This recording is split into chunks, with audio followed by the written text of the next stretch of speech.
dont l'existence est sans fin. Il n'a jamais été créé et il ne sera jamais créé. Avant lui, rien n'exista. Amen. Car il est le créateur de toutes choses. Ce matin, ton nom est célébré, notre roi. Ton nom est élevé dans nos vies en ce lieu. Ton nom est proclamé. Alléluia. À toi soit l'honneur et la gloire. Au nom de Jésus. Amen. Amen.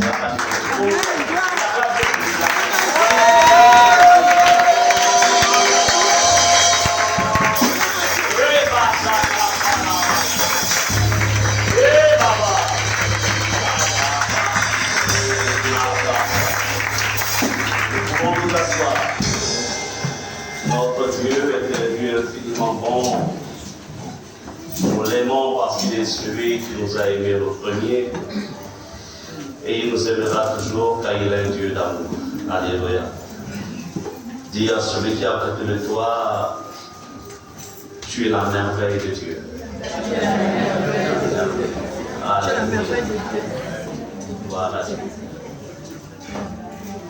Je voudrais ici saluer tous ceux qui certainement viennent pour la première fois. Vous avez été invités, vous êtes là. Est-ce que vous pouvez nous faire un signe de la main, juste un signe de la main, dire je viens pour la première fois. Alléluia, gloire à Dieu. Gloire à Dieu. Dieu vous bénisse. Gloire à Dieu. Amen. Alléluia. Oh my God. Ce matin, nous ouvrons une porte. C'est la semaine, répète, la semaine de la destruction. La semaine de la destruction. La semaine de la destruction. La semaine de la destruction. Oui, oui, parce qu'on va faire mal au monde des ténèbres encore une fois. Amen. Alléluia. Amen. Oh, la guerre est importante. Yes. Répète, j'aime la guerre. J'aime la guerre. J'aime la guerre. J'aime la guerre. Parce qu'il est écrit dans la parole de Dieu. Parce qu'il est écrit dans la parole de Le royaume de Dieu est forcé. Le royaume de Dieu est forcé. Et ce sont les violents Et ce sont les qui s'en emparent. qui s'en emparent. Les violents qui s'en emparent. Les violents qui s'en emparent. Alléluia. Amen. C'est la guerre spirituelle. Hein? Voilà la guerre spirituelle. Alléluia. Gloire à Dieu. Et nous nous rangeons derrière notre héros, Jésus-Christ, le ressuscité. Alléluia. Il est dit, il est acclamé, il est acclamé. Alléluia.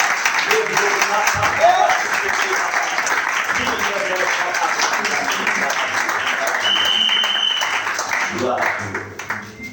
Nous allons commencer, donc nous allons développer pendant ces moments.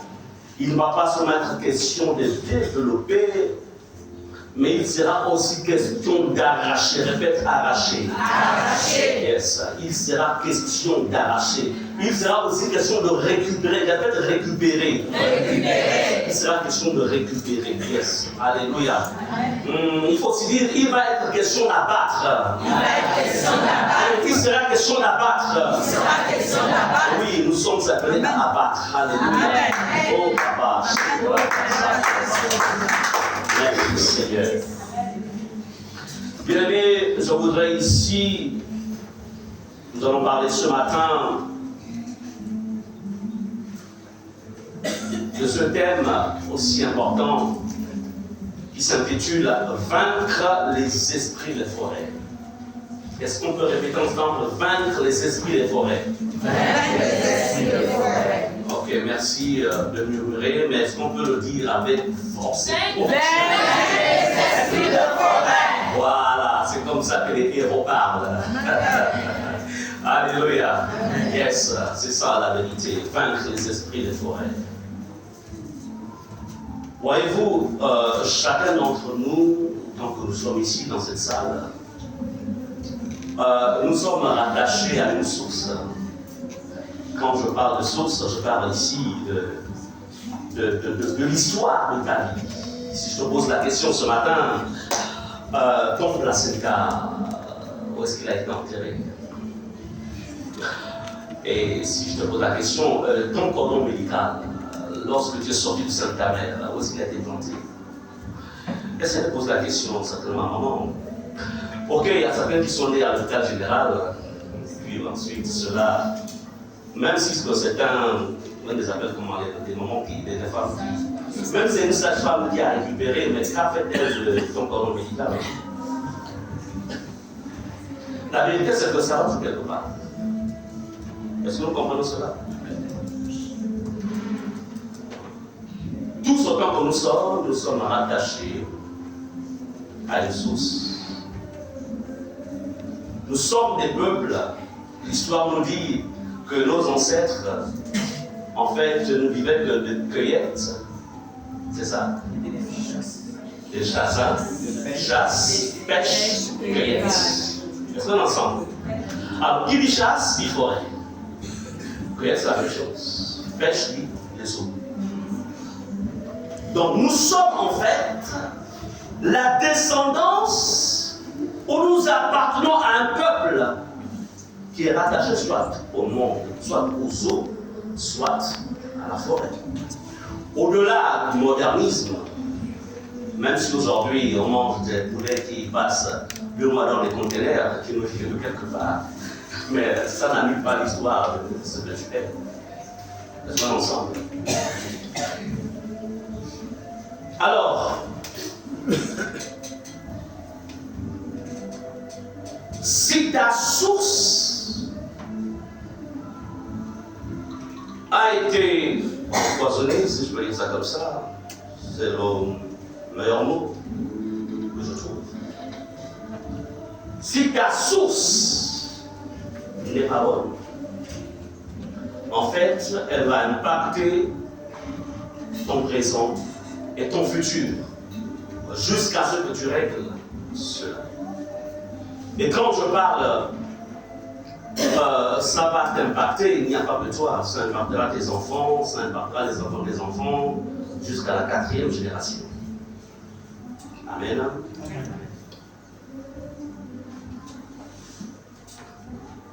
Allons-y dans Ézéchiel 20, verset 35 à 47. Dans certaines versions, c'est Ézéchiel 20. Dans d'autres versions, c'est Ézéchiel 21. Donc, mais le plus important est que vous retrouviez le texte comme il est présenté, comme je veux le lire. Je répète, dans certaines versions, c'est Ézéchiel 21, 1 à 4. Dans d'autres versions, c'est Ézéchiel 20, 45 à 37. Alors, je vais lire la parole de Dieu. Ça commence par ceci. La parole de l'Éternel me fut adressée. Si vous l'avez retrouvé dans Ézéchiel 21, c'est bon. Si c'est dans Ézéchiel 20, 45, c'est aussi bon. Donc, nous commençons par, le texte commence par la parole de l'Éternel. Ici, donc, c'est qui? C'est le prophète Ézéchiel qui parle. Il dit, la parole de l'Éternel fut adressée au prophète Ézéchiel en ces mots. Donc, l'homme de Dieu Ézéchiel, prophète du Dieu vivant, alors va recevoir une révélation de la part de Dieu, comme ce matin, vous allez recevoir aussi cette révélation. Alors, Dieu avait un problème. Et il voulait que ce fût Ézéchiel qui régla, qui traita ce problème. Répète, je suis une solution. Au problème de mon village. Je suis une solution au problème de la forêt de mon village. Je suis une solution au problème de ma nation. Je suis une solution. Alléluia. Ne l'oubliez jamais. À chaque fois que vous verrez un problème, que vous rencontrez un problème, oh, n'exaltez pas le problème, mais pose-toi la question, pourquoi permets-tu que ce problème se présente à moi? C'est parce que tu es une solution. Alléluia. C'est pourquoi Jésus dit, vous êtes le sel de la terre. Amen. Amen. Alors, verset 2, nous sommes dans Ézéchiel 21, 1 à 4 pour certaines versions, ou Ézéchiel 20, verset 35 à 37, selon la version. Nous allons au verset 2. Fils de l'homme, tourne ta face vers le midi, c'est-à-dire le nord, et parle contre le midi. Ici, nous avons affaire aux éléments de la nature. Et il prophétise contre la forêt des champs du milieu. Prophétiser, c'est faire des déclarations. Alléluia. Il parle contre la forêt des champs du midi. C'est comme si, en fait, ce matin, Dieu, en fait, s'adresse à l'ancien Bossou et lui dit, mon serviteur, prophétise contre les forêts de Mouila Mangodo. C'est ça, non? Néné, hein? Néné, prophétise! Alléluia.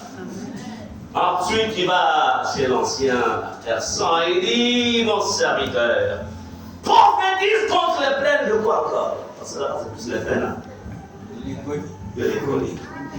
Amen.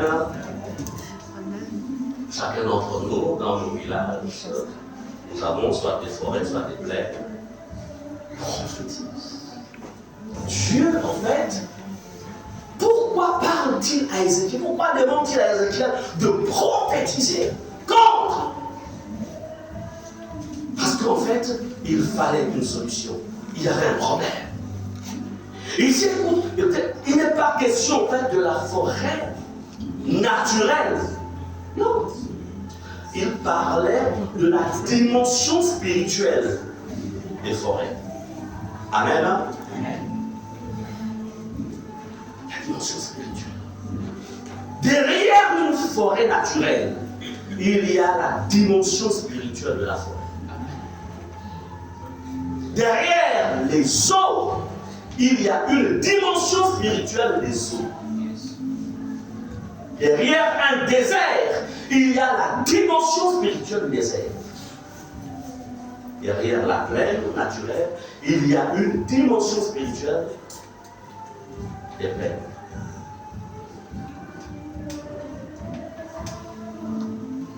Verset 3, tu diras à la forêt, comme ce matin, le programme qui commence, il va être question de dire. Mais laissons-nous d'abord développer. Tu diras à la forêt du midi, écoute la parole de l'Éternel. Ainsi parle le Seigneur, l'Éternel. Je vais allumer un feu au-dedans de toi. Et il dévorera tout arbre vert et tout arbre sec. La flamme ardente ne s'éteindra point, et tout visage on sera brûlé, du midi au septentrion. Verset 4, si on est au chapitre 21, ou verset 48, si nous sommes au chapitre 20. Donc, nous sommes dans Ézéchiel 21 ou Ézéchiel 20, ça dépend des versions. Et toute chair verra que moi, l'Éternel, je l'ai allumé, il ne s'éteindra point. Bien, ici, n'est-ce pas une guerre que l'Éternel demande en fait à Ézéchiel d'engager? Amen. Amen. C'est une guerre. C'est un combat. C'est une bataille.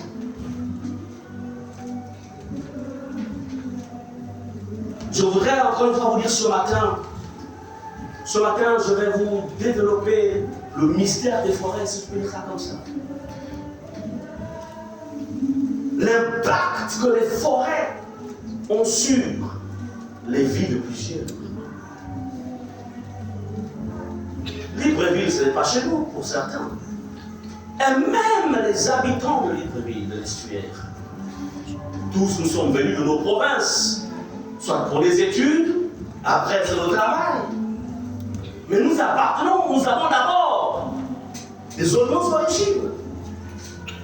Nous avons nos villages. Il y a quelqu'un à qui je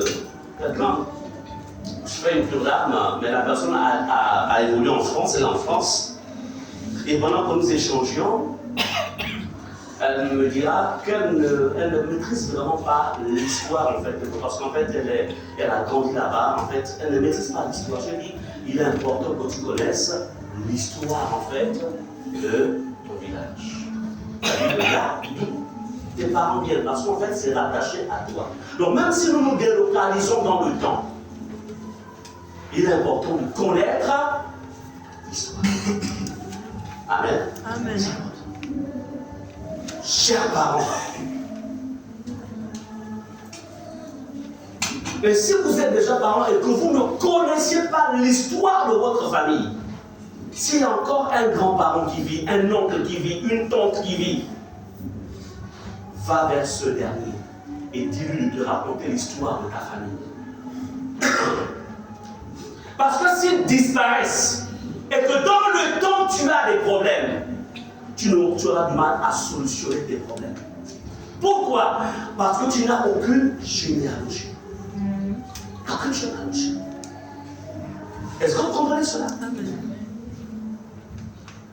Et vous, jeunes, ah, de toute façon, vos histoires, village, on ne mange pas ça. Nous sommes. Ah non. Un déraciné ne peut pas traiter un problème. Amen. Parce qu'en vérité, on ne sait pas si tu es non mixte, c'est-à-dire noir, si tu es blanc, si tu es jaune, si tu es kaki, on ne maîtrise pas. Tu ne peux pas. Même dans la Bible, Dieu accorde une place à l'histoire de nos origines. Si je peux le dire ainsi.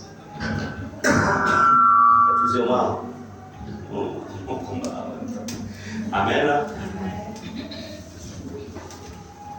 Donc, ici, la Bible nous dit, donc, il est question aussi donc de vaincre des esprits de forêt. Ah, vraiment, merci, l'ancien. Merci, le chinois. Amen. Amen. Ok, notre ancien, quand il viendra prêcher, il dira un jour bonjour en chinois. Alors, la réalité, c'est que beaucoup de personnes, ce que vous devez comprendre, beaucoup dans notre entourage, beaucoup de personnes ont le secret, je dirais, les secrets des choses invisibles. Vous ne pouvez pas imaginer.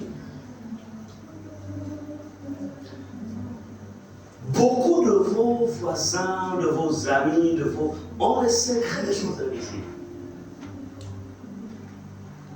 Mais l'Église, il y en a peu qui ne connaissent pas, malheureusement. Je veux même, les trois quarts ne connaissent pas.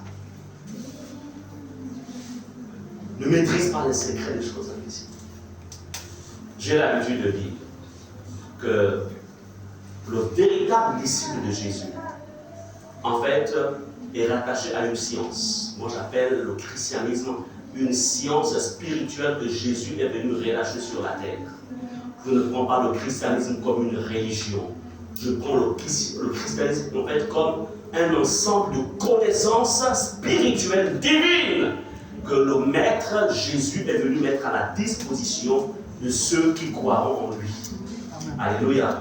Non pas seulement afin d'aller au ciel, mais aussi afin de vaincre des entités négatives qui ont décidé en fait de prendre la terre en otage. Donc il est important de comprendre cela.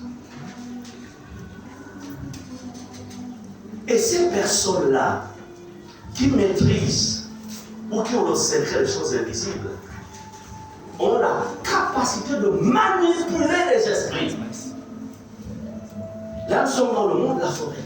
Pour contrôler les autres. Quelqu'un peut être assis ici, quelqu'un peut vivre à Libreville, mais il est manipulé depuis la forêt de Moabi. Et il est là. Quelqu'un peut me mettre en France, aux États-Unis, mais être manipulé depuis la forêt de son village. Amen. Est-ce que vous comprenez cela? Amen. Et nous allons voir, on peut être enfant de Dieu, mais si un travail n'est pas fait, bien aimé, tu es une victime. Répète au nom de Jésus. Au nom de Jésus. Je refuse. Je refuse d'être une victime. D'être une victime. Amen. Amen. Je refuse. Je refuse. Bien aimé, remarquez que la plupart des féticheurs, la plupart, c'est-à-dire que les féticheurs, qui ont une renommée assez élevée, généralement habitent ou vivent dans des forêts. On n'a pas mal de ça. Vivent dans des forêts.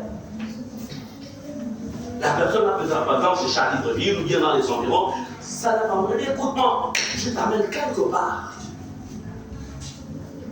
Laisse-la dans un village, ensuite marche des kilomètres et des kilomètres pour aller retrouver quelqu'un qui vit là dans la forêt. Ça paraît anodin. Non, ce n'est pas anodin. Tout a une signification. Il est question ce matin de traiter contre les esprits des forêts de nos villages. Cette personne-là qui vit dans la forêt, en fait, a établi une connexion avec les esprits de la forêt. Ce n'est pas parce que la personne apprécie bien, comme on dit, l'air frais, la personne veut vivre dans un milieu, on va dire, bio. Non. Il y a autre chose derrière. Bien-aimés, dans la forêt, comprenez qu'il n'y a pas que les arbres. Dans la forêt, il n'y a pas que cette belle végétation qui nous permet vraiment de respirer l'air filtré, contrairement à l'air pollué des grandes villes.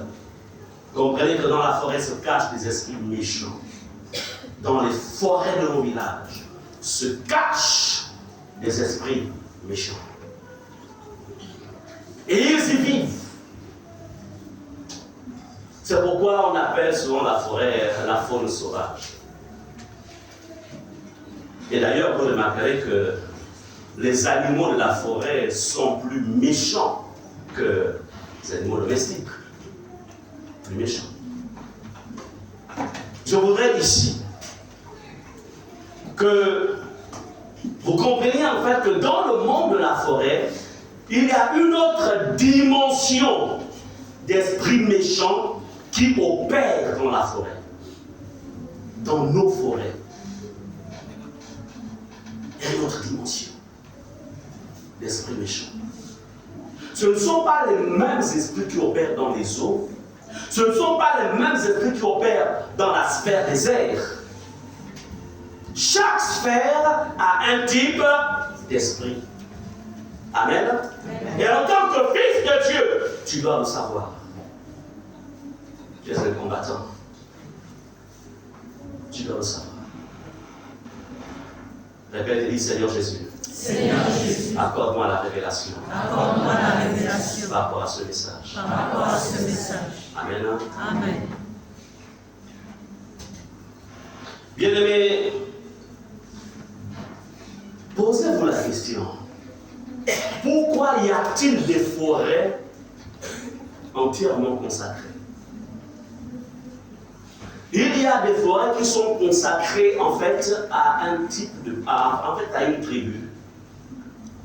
Je vais encore revenir chez notre ancien Ulrich. Ton village exactement ça, parce que c'est ton village exactement ça. Loussala, non? Bon. Alors, c'est juste un exemple que je prends. Il est du village de Loussala. Imaginons par exemple, et tu es de quelle tribu? Oudjala. D'accord. Enfant Oudjala. Ok. Dieu de l'État, tu es de quelle tribu? Hein? Ifak. Voilà. Lui, il est de Fak, il est du nord. Lui, il est Boudjala, il est du sud. Imaginons par exemple que il est appartenu à une famille ou à une tribu qui a une forêt consacrée. Et il n'y a que les fils, c'est-à-dire les descendants des Boudjala, qui peuvent entrer dans cette Amen. Amen. Amen. Il dit Amen comme ça parce qu'il connaît. Amen. Alors, donc, si lui, c'est-à-dire ils sont amis, ils sont là. ils décident, on va en vacances. Amen. Ils sont en vacances. Bon, disons d'abord, ils ne sont pas en Christ. C'est surtout, ils ne sont pas en Christ. Ils vont au village. Lui, c'est en même temps, c'est un grand chasseur. Il lui dit, écoute, bon, on va aller. Mais en tout temps, il n'a pas la maîtrise, la connaissance des interdits. Lui, il est fac. Lui, il est Boudjala. Lui, les esprits vont l'accepter. Il va rentrer en France. Lui, s'il rentre, il disparaît. Amen. Il ne reviendra pas. Amen. Amen. Est-ce qu'on comprend cela? Et ça existe. Amen. Amen. Pour le récupérer, il faut des rituels. Il faut quelqu'un d'extrêmement puissant et des sacrifices qui sortent. Amen. Vous allez me dire que c'est parce que le gars ne connaissait pas le nord, le sud, l'est et puis s'est trompé. Non! Les esprits de forêt, ça existe. Tous autant que nous sommes. Même si peut-être franchement on a perdu l'histoire. Parce que bon, on a vécu, on est né plusieurs générations après. Mais avant que nous ne venions en ville, nos grands-parents, nos ancêtres, quelle était la forêt ou les forêts qui est en fait, qui leur était consacrée. Tu viens d'où? Tu sors d'où? Amen. Amen. Tant qu'il n'y a pas de déconnexion, tu peux être en Christ, tu peux manger toute la Bible, tu peux vivre la haute sanctification. Le ciel t'est assuré, mais les choses de la terre ont échappé. Est-ce que vous comprenez cela? Amen. Pourquoi? Parce que tout simplement, la forêt te réclame. Jésus a dit à Pierre, Satan vous a réclamé. Il y a certains dont les forêts les réclament. Pourquoi? Parce qu'il y a des déconnexions, des alliances qui n'ont pas été passées. Les peuples de la forêt. Les esprits des forêts. Ça existe. Bien-aimés, ces tribus qui ont eu des alliances, conscientes ou inconscientes, avec ces esprits, et qui sont dans des forêts sacrées. Et toi, tu es descendant de ton village, d'une tribu, d'un clan, etc. Et ça n'a pas été traité. Ça va compliquer ta vie. Amen. Bien-aimés, vous avez des peuples, il y a des personnes qui en fait ont souvent, avant que le christianisme n'ait pris de l'ampleur, en fait, beaucoup adoraient des idoles de bois. Des idoles de bois, façonnées, et des images. Est-ce que vous savez, moi quand j'étais enfant, chez les Pounou là, Pounou, les Lungu, tout ça, il y a des masques là. On appelle ça Moukouille. Ah! C'est blanc comme ça, décoté. C'est-à-dire que quand je regarde, mais tu fouilles. C'est-à-dire que quand tu es enfant, mais tu sens que c'est vivant. Hein? Tu es enfant, regarde. Mais vrai, les gens là, ils sont très malins. Ils appellent ça culture. Mais je peux vous dire une chose, ce n'est pas de la culture. Ces masques-là qui sont exposés, ce sont des idoles. Et ça transporte les esprits. Tu achètes ce masque. Tu le places dans ta maison. Quand tu dors, le masque-là descend la nuit. Et commence à lancer ton sang.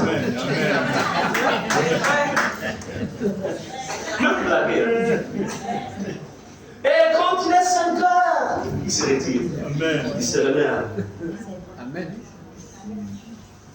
0 heure, il ressort.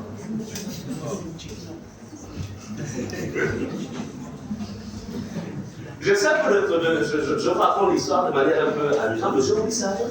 Amen.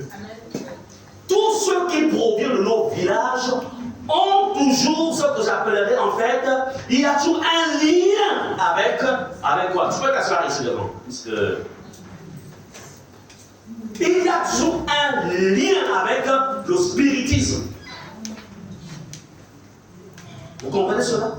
Je dis, depuis que je me souviens, c'était un témoignage, une femme, elle va donc elle va dans les Caraïbes.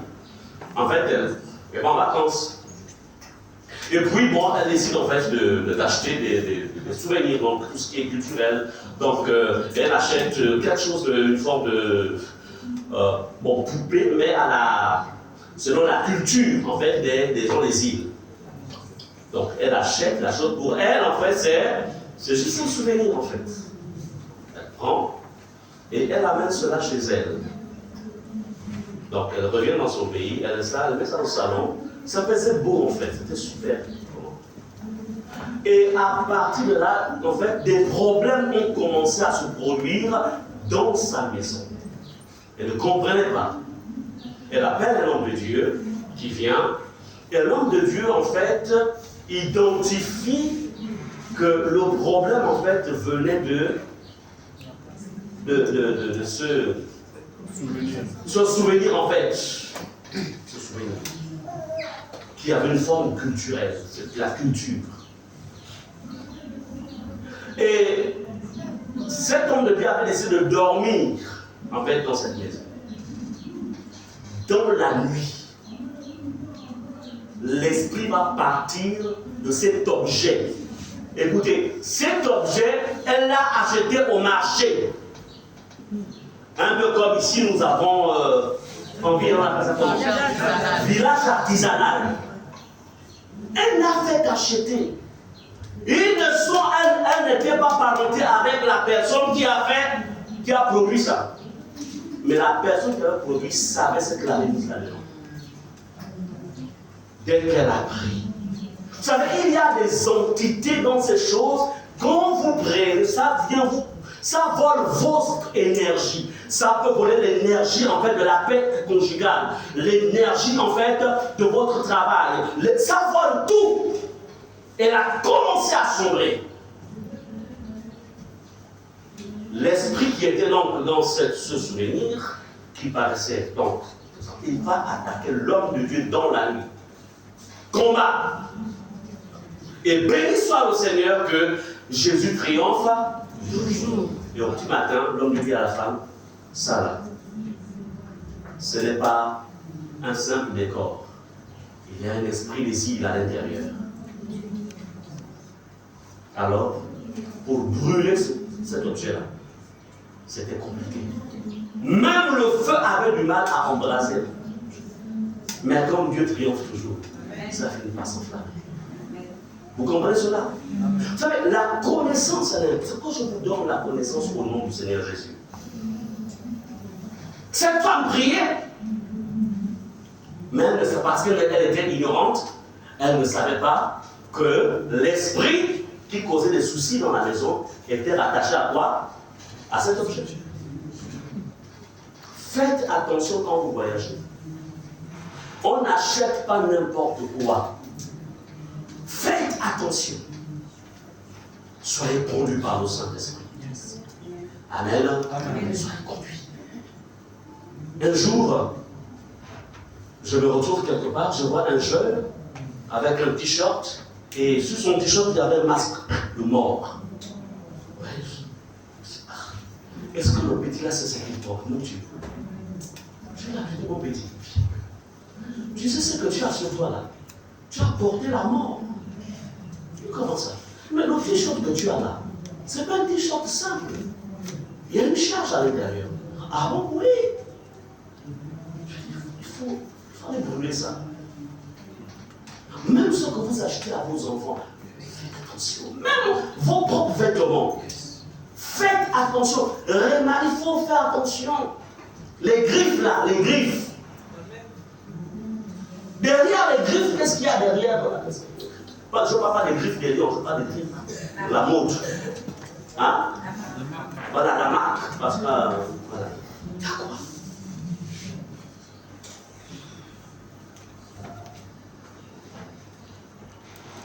Comprenez ceci. Pourquoi je vous parle des esprits? Pourquoi nous traitons aujourd'hui contre les esprits de la forêt? Parce que les esprits de la forêt ont la capacité d'attaquer les vies. Les esprits de la forêt ont la capacité d'attaquer les destinées. Les esprits de forêt, en fait, pourquoi? Parce que les forêts, sur le plan physique, ce sont des forêts, mais dans la dimension spirituelle, ce sont des villages, même des cités, des villes. Ce sont des habitations. Il y a certains arbres dans la forêt qui sont des portes qui donnent accès au monde. Des esprits. Il y a même des arbres dans nos villages. On te dit, mon fils, l'arbre là, il ne faut jamais couper ça. Donc, son fruit est important pour nous. Parce que comme tu n'es pas, comme la personne n'est pas, on ne dira pas que l'arbre là, c'est la porte. Seulement le jour où la personne coupe l'arbre, le jour là, c'est sa mort. Pour quelqu'un mourra dans le village. Donc, ça m'a poussé là. Amen. Amen. Oui, la jeune génération ne comprend peut-être pas. Mais c'est ça. Les esprits, les forêts. Donc, dans les forêts, ce sont des milieux, des endroits où généralement les sorciers ils s'y rendent dans la nuit pour opérer. Ils se lient avec des démons pour transporter les étoiles des gens, transporter les destinées des gens, transporter l'avenir. Et tout est en fait coincé là-bas, on va dire scellé. Bien aimé, vous remarquerez que même les personnes hautement distinguées dans la société parfois laissent les villes. Et le week-end se retrouvent dans les villages. Ils te diront, je suis allé passer le week-end au village. Non! Amen. Il avait rendez-vous avec le chaman du village. Amen. Le sorcier du village. Lui et le sorcier, ou elle et le sorcier, vont aller dans la forêt profonde. Parce qu'il faut renouveler le juju. Amen. Il faut renouveler. Il y a une promotion en vue. On va vers la fin de l'année. Il y a, en fait, surtout en cette période où il y a en fait un renouvellement de tout. Alors il faut se positionner. Et pour se positionner, il faut aller au village. Pas n'importe où, dans la forêt. Vous comprenez cela? Amen. Bien aimés, ce sont des réalités. Et quand ces personnes-là vont dans des villages, rencontrent en fait, ont une connexion avec les esprits des forêts, quand ils viennent en ville, ils viennent avec ces esprits. Donc les esprits de forêt peuvent être transportés de la forêt pour la ville. Ça peut être transporté du village jusque dans ta maison à Libreville. Dans le sac. Ah, tu es venu, mais tu ne m'as pas averti. Non, je n'avais pas le temps. Mais le village, ça me fatigue. Je voulais revenir me reposer chez toi. Ah, mais... Ok, bon, on va encore faire comment? Il y a une chambre là. Tu vas même la laisser là avec les enfants là-bas parce que tu m'as averti. On aurait pu tout dire. Non, ce n'est pas grave, mon neveu, pour ma nièce. C'est seulement grave. Ah, ton mari. Ah, ok, c'est pas grave, ma nièce. Ah. Il n'y a pas dans le sac. Amen. Il n'y a pas dans le sac. Tu t'es déplacé avec quoi? Vous qui êtes très sentimentaliste là. Amen. La famille, on va encore faire comment? La famille. La famille. C'est la copine, c'est la sœur. Mais allez-y poser la question à certains de nos grands-parents. Ils étaient famille, mais dans la fin de leur jour, ce sont les enfants. Juste l'enfant qui en fait s'occupe maintenant de lui. Amen. Où sont les neveux? Où sont les nièces? Amen. Où est parti tout ce monde-là qui au moment de sa force, c'était en fait le généreux de la famille. Amen. Et dans la fin de ces jours, il n'y a que ces quelques enfants Amen. qui s'occupent de lui. J'aime ça. Ouvrez les yeux en parlant que vous êtes enfants. Ouvrez les yeux. Je ne veux pas essayer comment être anti-famille, c'est pas ce que je veux dire. Mais je dis, en fait, il faut avoir le discernement des esprits. Il faut savoir où planter pour récolter demain. On ne plante pas n'importe où. Yes. Est-ce que vous comprenez cela? Ce que je veux vous faire comprendre, c'est qu'un esprit de la forêt peut partir de la forêt pour ta maison. Il est là au salon. Pourquoi? Parce que quelqu'un l'a transporté. Que s'est-il passé?